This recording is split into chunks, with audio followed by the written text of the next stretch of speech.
Shalom, saudara yang dikasihi Tuhan, kita bersyukur kita boleh menikmati hari yang baru ini. Mari siapkan kehidupan saudara untuk beribadah kepada Tuhan. Kita menyanyi Jalan Hidup Orang Benar.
Mari kita berdoa. Kami bersyukur kepadamu ya Tuhan, kami boleh ada di hari yang baru ini. Dan kembali kami mau mendengar firman Tuhan, kiranya firman Tuhan ini semakin meneguhkan iman kami dalam menjalani hari-hari hidup dan kami dimampukan untuk melakukan kehendak Tuhan. Dalam nama Yesus kami berdoa. Amin. Saudara, firman Tuhan hari ini dalam Markus 15 ayat 6 dan 7. Telah menjadi kebiasaan untuk membebaskan satu orang hukuman pada tiap-tiap hari raya itu menurut permintaan orang banyak. Dan pada waktu itu adalah seorang yang bernama Barabas sedang dipenjarakan bersama beberapa orang pemberontak lainnya. Mereka telah melakukan pembunuhan dalam pemberontakan. Demikian firman Tuhan dan tema renungan di hari ini, jangan membenarkan kebiasaan salah.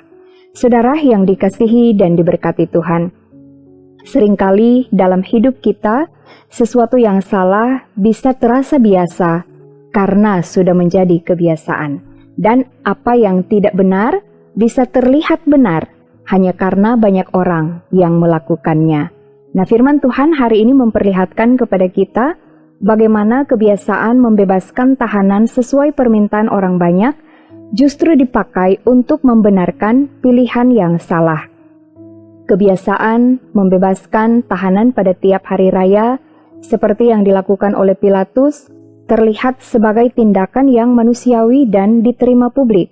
Namun, faktanya kebiasaan itu membuka jalan bagi ketidakadilan dan memberi ruang bagi dosa untuk dilegalkan.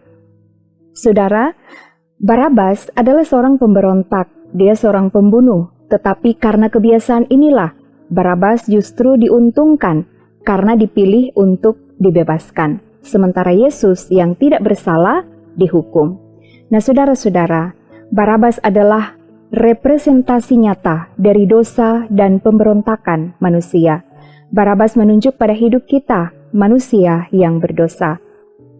Kita layak dihukum, namun oleh anugerah, Kristus menggantikan posisi kita. Bebasnya Barabas karena keputusan Pilatus atas permintaan orang banyak, namun semua itu kita yakini tetap berada dalam kendali Allah. Peristiwa ini bukan kecelakaan, melainkan penggenapan rencana keselamatan. Maka di balik peristiwa ini, ada kebenaran Injil yang luar biasa, bahwa Yesus menggantikan orang berdosa. Yesus mengambil alih tempat kita. Yesus memikul hukuman yang seharusnya kita tanggung. Saudara yang dikasihi Tuhan, firman Tuhan hari ini mengingatkan kita akan bahaya membenarkan kebiasaan yang salah. Mungkin saudara pernah mendengar orang berkata, "Ndak apa-apa, semua kok jebeking begitu," atau kalimat yang lain, "So biasa begitu kok," atau juga ada kalimat seperti ini, "Sekali-sekali ndak apa-apa, yang penting ndak merugikan." Nah, kalimat-kalimat ini terdengar sepele, tetapi tanpa disadari, bisa membuat kita berkompromi dengan kesalahan dan dosa. Karena itu saudara, ujilah segala sesuatu dengan firman Tuhan. Jangan bertanya, apakah ini biasa? Tapi tanyakan, apakah ini benar di hadapan Tuhan? Beranilah berjalan dalam kebenaran meskipun harus berbeda dengan suara mayoritas. Karena yang banyak belum tentu benar di hadapan Tuhan. Saudaraku, jika Tuhan Yesus rela menggantikan posisi kita, maka kita tidak boleh hidup sembarangan. Hargailah anugerah Kristus dengan hidup dalam pertobatan dan selalu mengucap syukur. Amin. Mari kita berdoa. Terima kasih untuk firman Tuhan hari ini. Biarlah firman ini akan terus meneguhkan iman percaya kami. Dan kami bermohon ya Tuhan, Engkau akan selalu menjaga melindungi kami, membentengi kami, sehingga kami tetap berjalan di jalan yang benar. Diberkatilah semua yang boleh mengambil bagian dalam ibadah di saat ini. Kiranya Tuhan berkati setiap pribadi, setiap keluarga, dalam segala harapan dan kerinduan, dalam segala aktivitas, tugas pekerjaan, pelayanan, dan pengabdian. Dan Tuhan yang akan selalu menghadirkan sukacita, damai sejahtera dalam kehidupan kami. Terima kasih ya Tuhan, kami menyerahkan seluruh perjalanan hidup kami hanya ke dalam tangan-Mu yang penuh kasih. Di dalam nama Tuhan Yesus yang sudah mengajar kami berdoa. Bapa kami yang di sorga, dikuduskanlah nama-Mu. Datanglah kerajaan-Mu, jadilah kehendak-Mu di bumi seperti di sorga. Berikanlah kami pada hari ini makanan kami yang secukupnya, dan ampunilah kami akan kesalahan kami, seperti kami juga mengampuni orang yang bersalah kepada kami. Dan janganlah membawa kami ke dalam pencobaan, tetapi lepaskanlah kami daripada yang jahat, karena Engkaulah yang mempunyai kerajaan dan kuasa dan kemuliaan sampai selama-lamanya. Amin. Saudara, demikianlah renungan harian keluarga di hari ini. Selamat beraktivitas, Tuhan Yesus memberkati. Shalom.